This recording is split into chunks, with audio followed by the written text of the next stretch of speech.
Pondok Pesantren Banyuanyar didirikan oleh almarhum Kiai Iqbal bin Ishaq beberapa ratus tahun, beberapa abad yang lalu. Yang asalnya Kiai Iqbal dilahirkan di Telampun Nagasari, pindah ke Banyuanyar. Kenapa dinamakan Banyuanyar? Dan sampainya di Banyuanyar kekurangan air, tidak ada sumber mata air. Dengan tadarruf, dengan usaha dan memohon kepada Allah, akhirnya ditemukan suatu sumber mata air, maka dinamakanlah Banyuanyar, yang artinya air baru. Setelah Kiai Iqbal, sebenarnya Kiai Iqbal diteruskan oleh putranya Kiai Abdul Hamid yang meninggal di Mekah. Setelah meninggal Kiai Abdul Hamid, diteruskan oleh putranya Kiai Abdul Majid bin Abdul Hamid yang setelah beberapa lama pindah ke Bata-Bata yang membuka pesantren dan dikebumikan di Bata-Bata. Terus setelah itu Pondok Pesantren Banyuanyar diasuh bersama oleh Kiai Baidawi dengan putranya, putra sulung tertua di Abdul Majid, Kiai Haji Muhammad Bakir. Setelah Kiai Abdul Hamid Bakir, setelah Kiai Baidawi meninggal, maka Pondok Pesantren Banyuanyar diasuh oleh hanya Kiai Haji Muhammad Bakir. Setelah Kiai Abdul Hamid Bakir meninggal, maka kami selaku menantu dari putri yang tertua dipercayai untuk jadi pelayan dan khadam di Pondok Pesantren Banyuanyar ini sampai sekarang. Setahu saya, dari awal pendirian pesantren Banyuanyar ini dikelola dengan cara betonan atau tidak pakai klasikal. Jadi santri mengajukan apa saja yang mau dipelajari, kitab-kitab apa saja, oleh kiainya diterangkan, atau dibaca dan diberi makna. Dan juga dari kiainya apa saja yang dari kiai dibacakan kitab yang kira-kira cocok kepada santri yang sedang menimba ilmu di Pondok Pesantren Banyuanyar. Pondok Pesantren Banyuanyar dari awal memang tetap Pondok Pesantren Banyuanyar. Baru kira-kira tahun 85 ditambah lembaga pendidikan Darul Ulum, LPI Darul Ulum, Pondok Pesantren Banyuanyar. Jadi Darul Ulum ini adalah lembaga di dalam Pondok Pesantren Banyuanyar.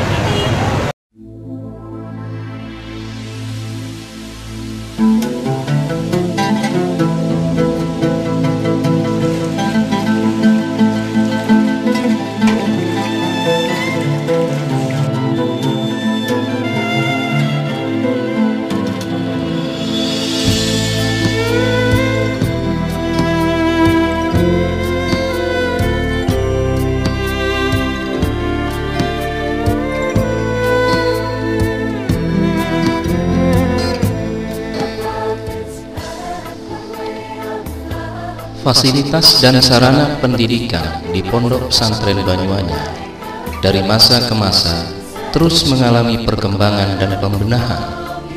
Sampai saat ini, bangunan yang menampung aktivitas para santri berupa asrama-asrama, auditorium atau tempat pertemuan, gedung perpustakaan, kantor pusat, gedung-gedung sekolah, kamar mandi, MCK, dan beberapa fasilitas penunjang lainnya.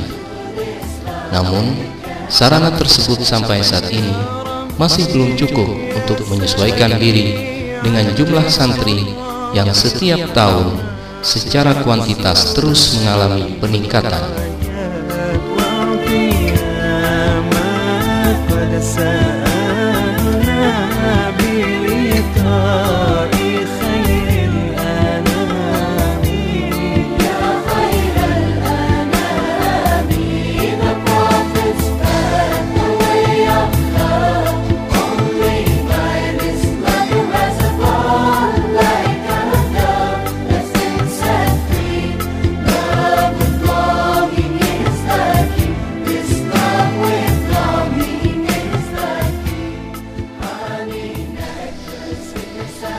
Selain terdapat bangunan-bangunan yang baru di Pondok Pesantren Banyuwangi, juga terdapat beberapa bangunan hasil peninggalan para perintis pesantren yang berupa bangunan-bangunan kuno.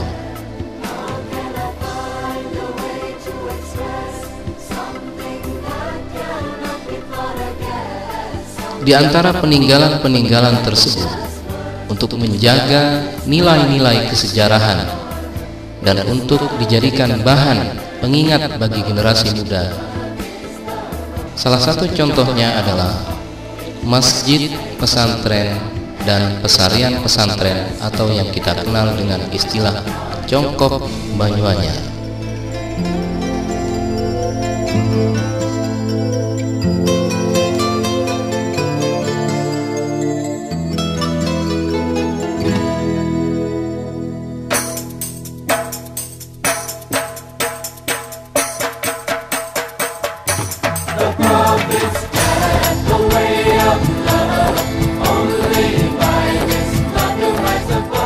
Ini masih terlihat dengan nyata.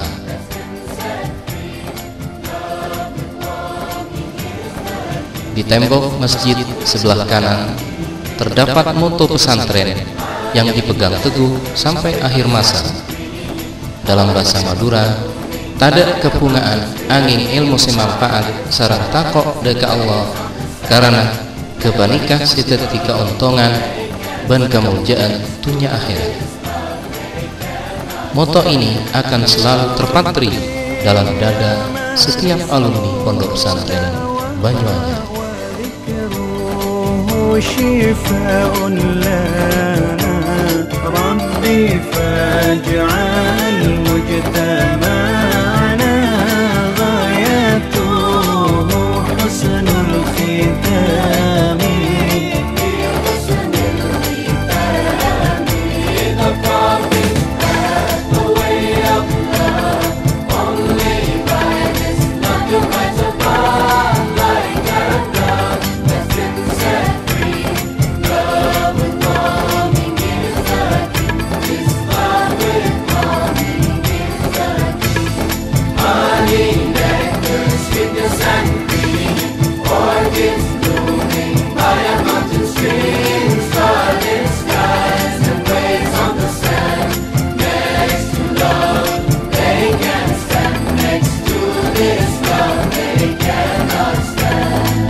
Give thanks to Allah for the moon and the stars.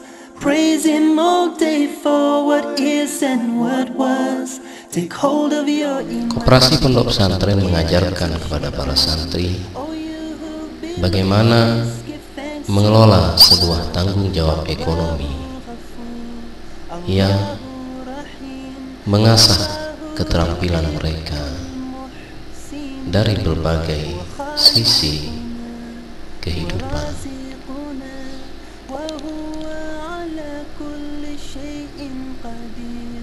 Sarana telekomunikasi juga tidak luput dari perhatian pesantren.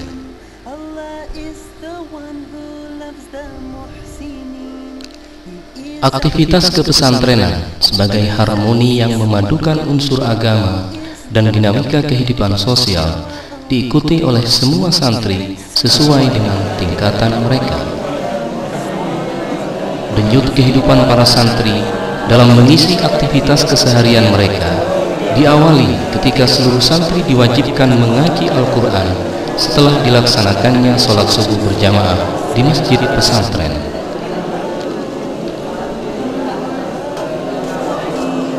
Allah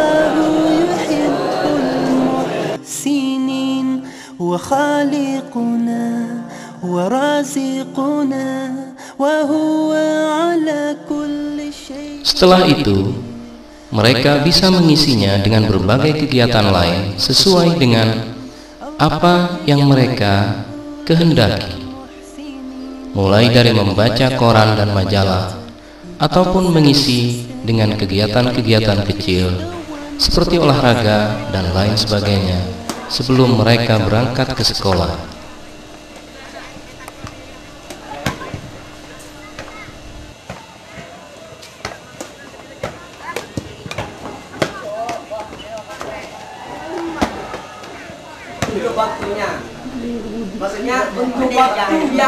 Kegiatan diskusi semacam ini menjadi pilihan yang menarik bagi santri yang ingin mengasah kemampuan intelektualnya secara intens di pesantren Banyuwangi.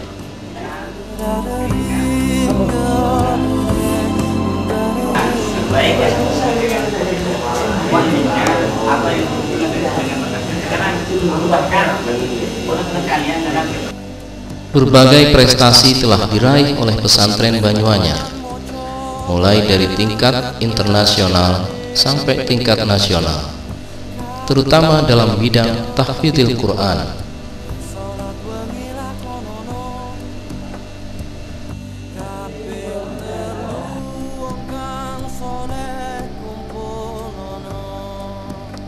Sebelum memulai aktivitas belajar, mereka mempersiapkan segalanya dengan kemandirian dan tentu saja kesederhanaan.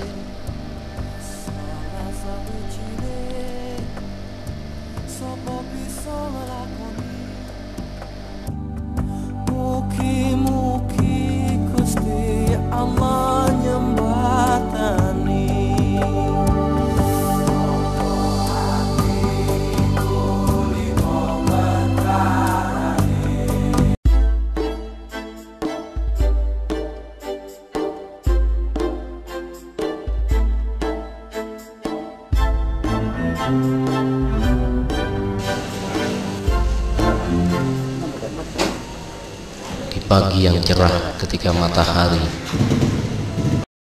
mulai menyinari bagian dari pondok ini, para santri dengan wajah yang sumringah, dengan wajah yang optimis melangkahkan kaki-kaki mereka menuju tempat-tempat belajar di sekolah-sekolah yang tersedia.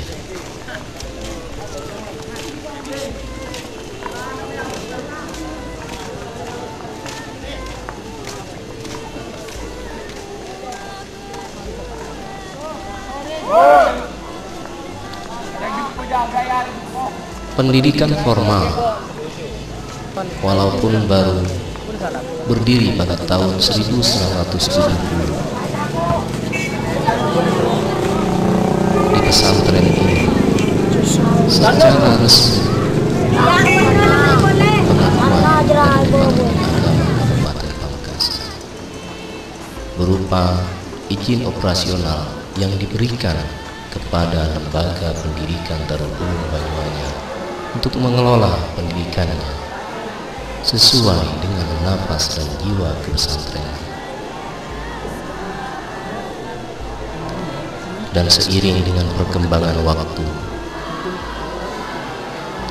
madrasah dengan Lembaga Pendidikan Darul Ulum Banyuwangi mendapatkan akreditasi diakui sejak tahun 1993. Begitu juga dengan adanya SKKS atau Sistem Kredit Kegiatan Siswa yang bertujuan untuk menampung minat bakat para siswa untuk membentuk kreativitas mereka dan kemandirian mereka ke depan, merupakan penunjang yang sangat berarti kelancaran pendidikan dan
Penguasaan bahasa asing, bahasa Arab dan bahasa Inggris adalah rencana dan prioritas yang tak terpisahkan dari lembaga pendidikan di Pondok Pesantren Banyuanyar ini.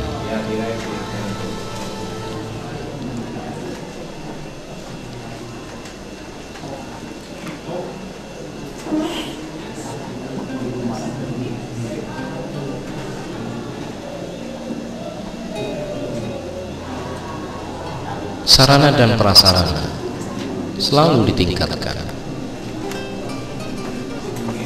Berbagai penunjang kegiatan pendidikan seperti laboratorium, IPA dan IPS, serta laboratorium bahasa menjadi perhatian dari pondok pesantren ini.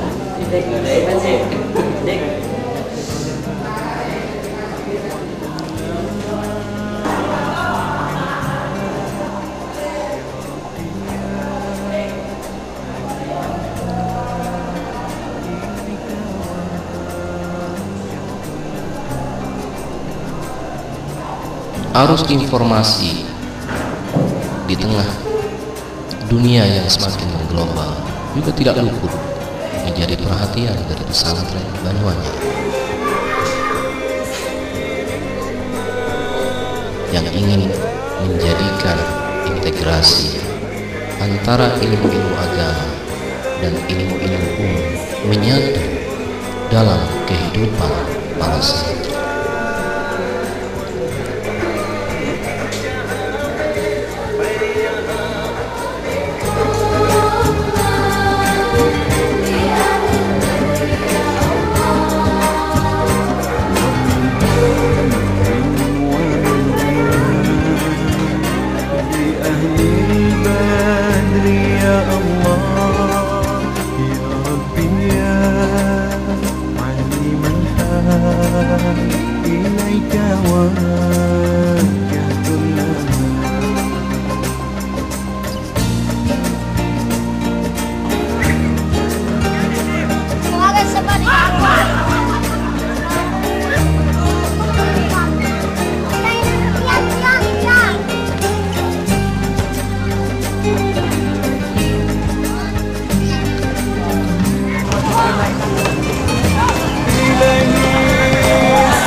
Keceriaan selalu membayang di wajah para santri.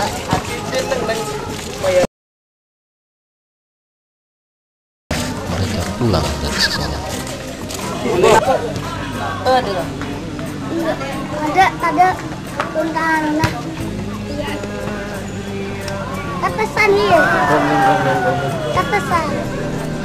Karena lingkungan telah memberikan mereka bekal dan harapan untuk selalu optimis dalam menghadapi kehidupan masyarakat dan kehidupan sesungguhnya ketika mereka sudah menjadi pemimpin bangsa di masa depan.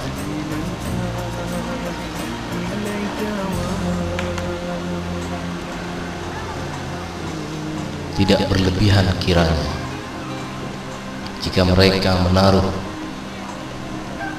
dan menggantungkan harapannya kepada lembaga, kepada pesantren ini.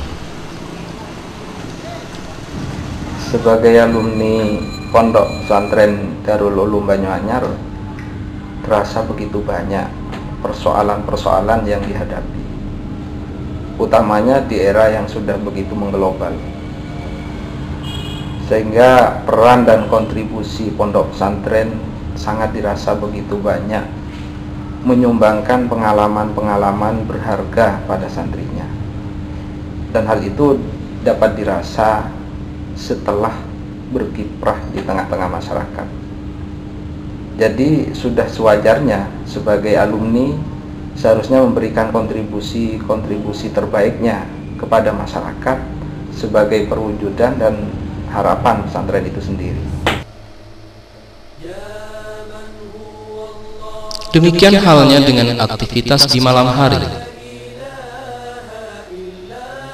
Salat berjamaah merupakan bagian yang tidak bisa dipisahkan dari kehidupan para santri. Sebab di pesantren Banyuanyar, salat berjamaah diwajibkan bagi seluruh elemen kepesantrenan.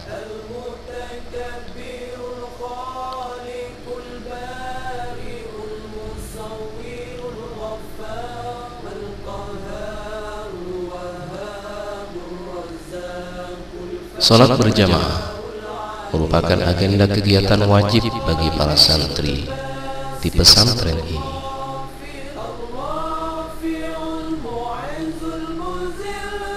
Ada dua peraturan pokok yang menjadikan santri membekas untuk mendapatkan pelajaran ketika mereka sudah sampai ke rumah-rumah mereka,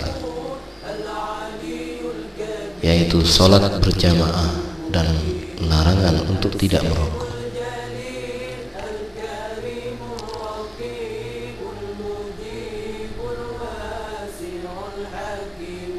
Kegiatan berjamaah dipimpin langsung oleh pengasuh pesantren dan kemudian dilanjutkan dengan pengajian kitab tafsir.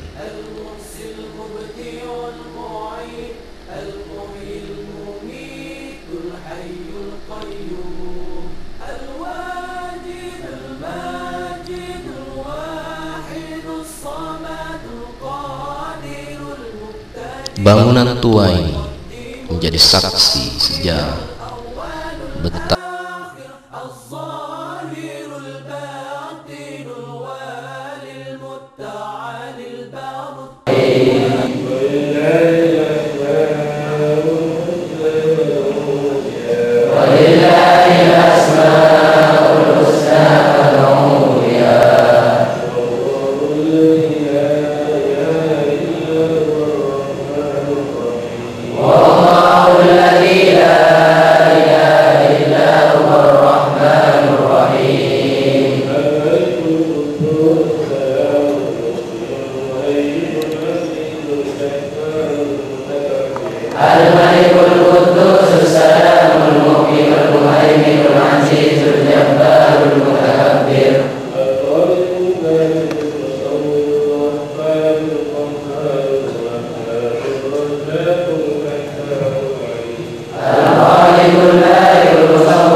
Al-Wadudul Majidul Rahim Syahidul Haqqul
Kegiatan para santri merupakan desah nafas dari pondok pesantren ini.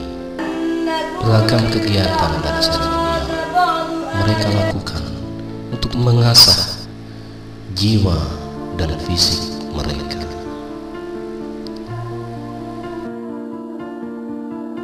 Dengan air najasa itu apa? Kalau kita mengatakan ini bukan air najasa, karena itu ada airnya air banyak. Waktunya sudah cukup. Beberapa kegiatan seperti bela diri, olahraga adalah bagian yang tak terpisahkan dari denyut nafas langkah kehidupan mereka. Kegiatan malam para santri juga dilakukan di sela-sela rutinitas mereka dengan berbagai cara. Koperasi pondok pesantren merupakan denyut ekonomi dan detak jantung dari kehidupan logistik mereka.